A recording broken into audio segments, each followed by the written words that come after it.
राधे राधे दोस्तों, आज हम बात करेंगे श्रीमद् भगवद गीता के अध्याय 7 ज्ञान विज्ञान योग के बारे में। अगर अभी तक आपने इस चैनल को सब्सक्राइब नहीं किया है तो सब्सक्राइब करके बेल आइकन ज़रूर प्रेस कर लें। आइए शुरू करते हैं। यह अध्याय भगवान श्री कृष्ण द्वारा अर्जुन को परम ज्ञान और विज्ञान प्रदान करने के लिए बताया गया है। भगवान कहते हैं, जो इस ज्ञान को प्राप्त करता है वह मुझसे भिन्न कुछ नहीं जानता। श्री कृष्ण कहते हैं, हे अर्जुन, अब तू मेरे उस ज्ञान को सुन जिसे जानकर संसार में और कुछ भी जानना बाकी नहीं रह जाता। भगवान बताते हैं कि विशुद्ध भक्ति, निस्वार्थ प्रेम पूर्वक भक्ति के द्वारा ही कोई व्यक्ति उन्हें संपूर्णता में जान सकता है। केवल मानसिक या शाब्दिक ज्ञान से नहीं, बल्कि आत्मा से जुड़कर भगवान को जाना जा सकता है। भगवान के दो स्वरूप का वर्णन किया गया है, अपरा प्रकृति और परा प्रकृति। आइए समझते हैं। भगवान कहते हैं कि संपूर्ण जगत मेरी इन दो शक्तियों से बना है।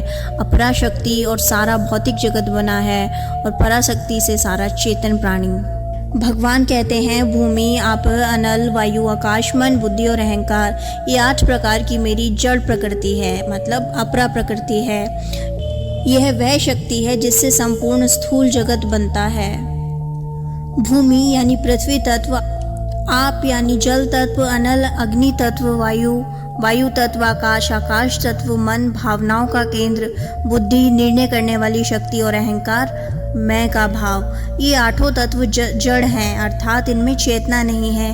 ये केवल कार्य करवाते हैं जब कोई चेतना शक्ति जीवात्मा उनमें प्रविष्ट होती है। यानी यह शरीर, यह सारा दृश्य जगत केवल इन 8 तत्वों से बना हुआ है, बिना चेतना के। परा प्रकृति यानी चेतन शक्ति। भगवान आगे कहते हैं, लेकिन हे महाभावो, इसके अतिरिक्त मेरी दूसरी प्रकृति भी है, परा प्रकृति, जो जीवों का जीवन है। यह परा प्रकृति भगवान की वह शक्ति है जो चेतन मतलब लिविंग कॉन्शियस है। जीवात्मा उसी पराशक्ति का एक अंश है। जीव को इस जड़ शरीर को चला रहा है, सोच रहा है, अनुभव कर रहा है, वह चेतना पराशक्ति है।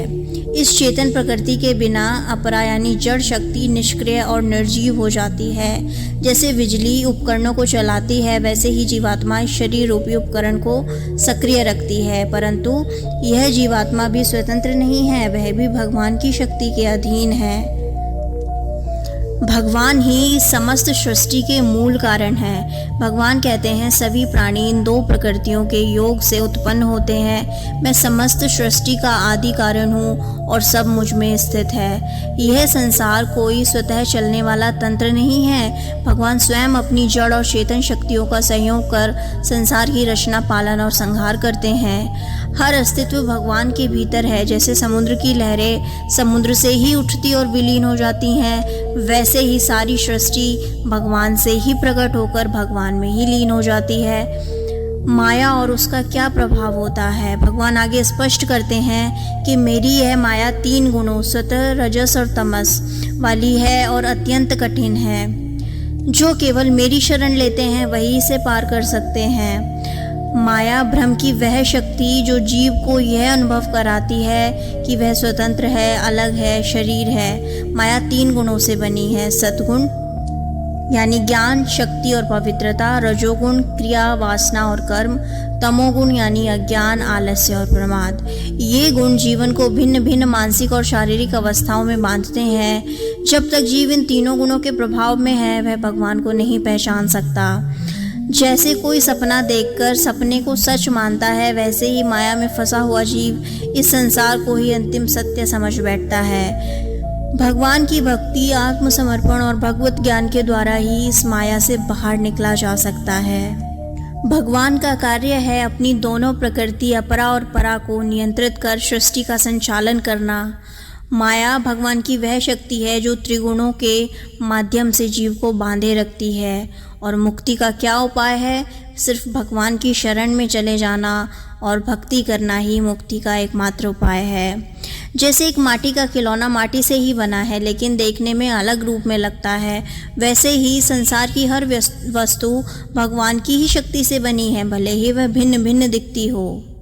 भगवान ही सबका मूल कारण है। ये गीता के इस अध्याय का सबसे अत्यंत और गहरा महत्वपूर्ण सिद्धांत है। भगवान क्या कहते हैं?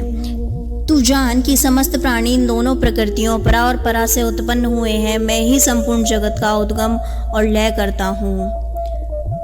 सृष्टि जब उत्पन्न होती है तो भगवान की शक्ति से होती है। सृष्टि जब नष्ट होती है तो भगवान में ही लीन हो जाती है। भगवान ही कारण है सृष्टि के आरंभ के भी और उसके अंत के भी। भगवान अपनी इच्छा से सृष्टि की रचना करते हैं और अपनी माया से सृष्टि को चलाते हैं। भगवान जगत को अपनी शक्ति से बनाए रखते हैं। सभी नियम, जीवन चक्र, प्रकृति का संतुलन भगवान संचालित करते हैं। समय आने पर भगवान अपनी शक्ति को समेट लेते हैं और सारा जगत नष्ट होकर उनमें विलीन हो जाता है। जैसे एक सपने को सपनेदाता स्वयं रचता, अनुभव करता और अंत में स्वयं ही समाप्त कर देता है, वैसे ही भगवान भी संपूर्ण ब्रह्मांड को रचते, चलाते और वापस समेट लेते हैं। क्यों केवल भगवान ही मूल कारण होते हैं? क्योंकि संसार की हर वस्तु में कारण कार्य संबंध होता है, परंतु सभी कारणों का परम कारण भगवान स्वयं होते हैं। किसी भी चीज़ का अस्तित्व, शक्ति, चैतन्य, नियम सब भगवान से ही आ रहा है। कोई भी वस्तु, देवता, प्रकृति, विज्ञान, शक्ति सभी भगवान के अधीन है। वे सर्वोच्च कारण हैं। भगवान के बिना ना तो कोई पदार्थ है और न ही कोई बनाने वाला है। सब कुछ उन्हीं से प्रकट है और उन्हीं में विलीन होता है। भगवान ही जगत के आदि हैं। भगवान ही जगत के मध्य के आधार है। भगवान ही जगत में अंत में लय कर देते हैं। जैसे जब आप सोते हैं और स्वप्न देखते हैं, सपनों में दिखने वाला आकाश, धरती, लोग, घटनाएं सब कुछ आपसे ही प्रकट होता है। सपनों का निर्माण भी आपसे ही होता है। सपना चल रहा है क्योंकि आप हैं। सपना समाप्त भी आप में ही होता है। वैसे ही भगवान संपूर्ण सृष्टि के निर्माता, धारक और संहारक हैं। भगवान ही सबके मूल कारण हैं। माया क्या है? माया वह होती है जो प्रतीत तो होती है परंतु असल में वैसा होता नहीं है। भगवद गीता के अध्याय 7 श्लोक 14 में भगवान श्री कृष्ण कहते हैं, मेरी यह दैवी माया त्रिगुणों से युक्त है और अत्यंत कठिनाई से पार की जा सकती है, लेकिन जो मेरी शरण में आते हैं वे इस माया को पार कर जाते हैं। माया हमें सत्य से अक्सर भ्रमित करती है। वह हमें शरीर को आत्मा मानने पर मजबूर करती है। वह हमें संसार के सुख दुख को अंतिम सत्य मानने का धोखा देती है। वह मैं और मेरा, अहंकार और ममता का बंधन बना देती है। जैसे किसी अंधेरे कमरे में रस्सी को सांप समझ लिया जाए, वह भ्रम माया के समान है। वास्तव में रस्सी है लेकिन अज्ञान के कारण सांप दिख रहा है। इसी तरह हम भगवान के वास्तविक स्वरूप को भूलकर संसार के झूठे सुख संबंधों में फंसे हुए हैं।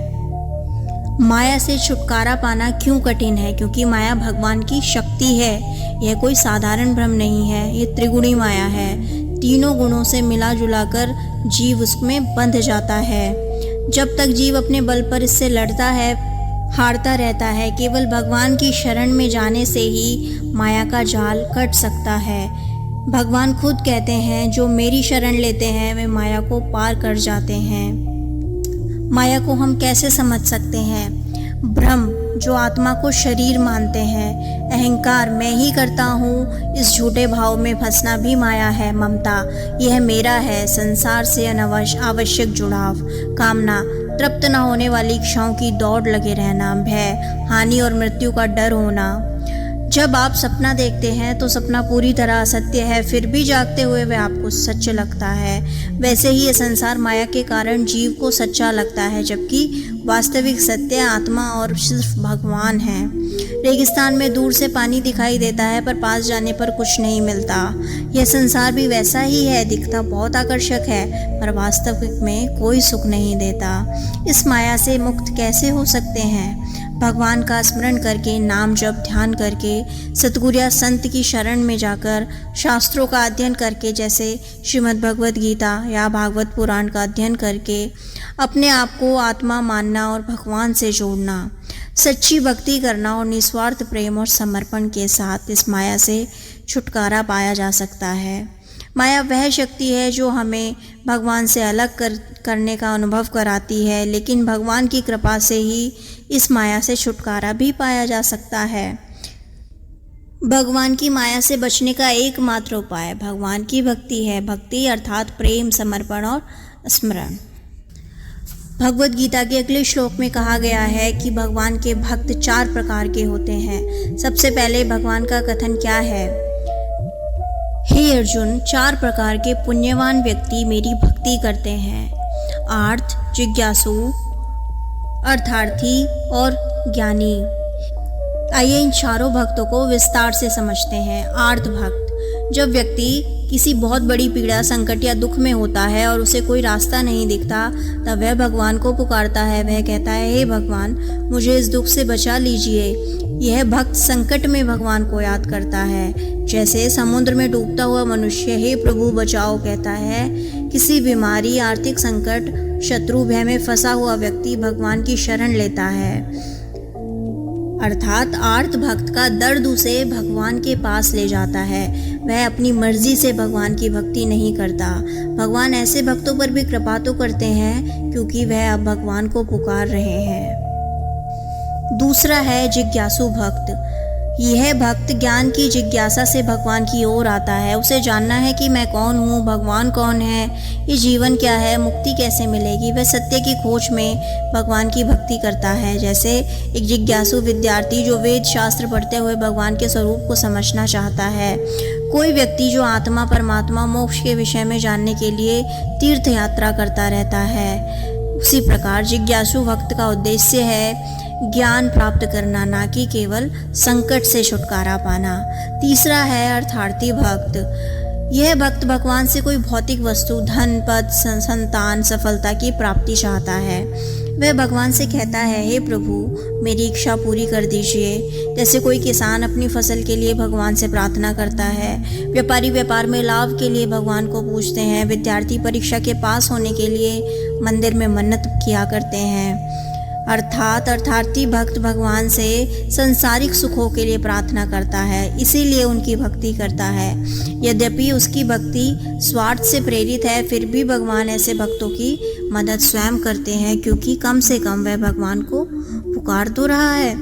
चौथा होता है और उत्तम भी होता है ज्ञानी भक्त। यह भक्त भगवान को स्वयं लक्ष्य मानता है।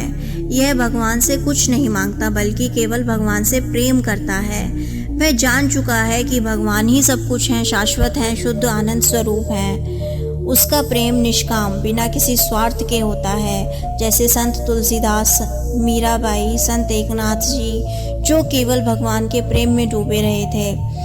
एक ऐसा साधक जो कहता है, हे प्रभु मुझे आपसे कुछ नहीं चाहिए, मुझे तो स्वयं आप ही चाहिए।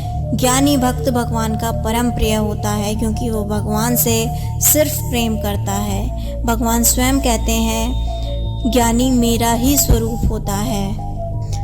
भगवान सभी प्रकार के भक्तों को स्वीकार करते हैं। भले ही भक्त स्वार्थ के कारण भगवान को पुकार रहा हो, भगवान उसके हृदय की पुकार भी सुनते हैं। लेकिन ज्ञानी भक्त को भगवान सबसे प्रिय मानते हैं, क्योंकि वह भगवान को ही लक्ष्य बना लेता है। कोई डॉक्टर के पास आता है दर्द से मुक्ति पाने के लिए, तो वह आर्त भक्त हुआ। जैसे कोई आता है मेडिकल साइंस को समझने, तो वह जिज्ञासु हुआ। और कोई आता है डॉक्टर से सिफारिश कराने या सुविधा लेने, वो अर्थार्थी हुआ। और कोई आता है सिर्फ डॉक्टर से प्रेम और श्रद्धा के कारण मिलने के लिए, तो उसको ज्ञानी कहेंगे। वैसे ही भगवान के भक्त भी 4 प्रकार के होते हैं। भले ही भक्त किसी भी कारण से भगवान की ओर आए, भगवान उसे अपनाते हैं। लेकिन जो केवल भगवान को चाहता है, भगवान उसको बहुत प्रेम करते हैं और वह भगवान के हृदय में हमेशा वास करता है। भगवान कहते हैं, जो अन्य देवताओं की पूजा करते हैं वे भी मेरी ही पूजा करते हैं, परंतु नियमों का उल्लंघन करते हुए। जब लोग किसी अन्य देवता की आराधना करते हैं, तो वास्तव में वे भगवान की ही सीमित शक्ति की पूजा कर रहे हैं, क्योंकि सभी देवी देवता श्री भगवान के ही स्वरूप होते हैं, लेकिन वे परम लक्ष्य तक नहीं पहुंच पाते। वास्तविक ज्ञानी कौन होता है? भगवान स्वयं कहते हैं, दुर्लभ है कि वह महात्मा जो जानता है कि सब कुछ वासुदेव श्री कृष्ण ही है। अनेकों जन्मों के बाद एक सच्चा ज्ञानी भगवान को ही सर्वस्व मानकर उनकी भक्ति में लीन हो जाता है। वही होता है सच्चा ज्ञानी। इस अध्याय से हमें क्या सीखने को मिलता है, आइए सुनते हैं। ज्ञान विज्ञान योग में भगवान श्री कृष्ण अर्जुन को यह बताते हैं कि सच्चा ज्ञान केवल सिद्धांतों को जानना है नहीं, बल्कि परमात्मा को प्रत्यक्ष अनुभव करना होता है। संसार की समस्त वस्तुएं भगवान की शक्ति से ही उत्पन्न हुई हैं। जो माया के प्रभाव से मोहित नहीं होते वे भगवान को प्राप्त कर जाते हैं। सभी प्रकार के भक्तों में जो ज्ञानी हैं वे भगवान को सर्वश्रेष्ठ रूप से पहचानते हैं और प्रेम पूर्वक भक्ति करते हैं। अन्य देवताओं की पूजा भी भगवान तक ही पहुंचती है, परंतु पूर्ण फल केवल भगवान श्री कृष्ण की भक्ति से ही प्राप्त होता है। इस अध्याय का मूल संदेश है भगवान को जानना, उन्हें प्रेम करना और उन पर पूर्ण विश्वास रखना ही मुक्ति का कारण है और भगवान की माया से बचने का एकमात्र उपाय है भगवान के चरणों में प्रीति करना। राधे राधे। अगर आपको ये वीडियो पसंद आई हो तो लाइक करना, शेयर करना और कमेंट्स में बताना कि आपको कैसी लगी। हरे कृष्ण।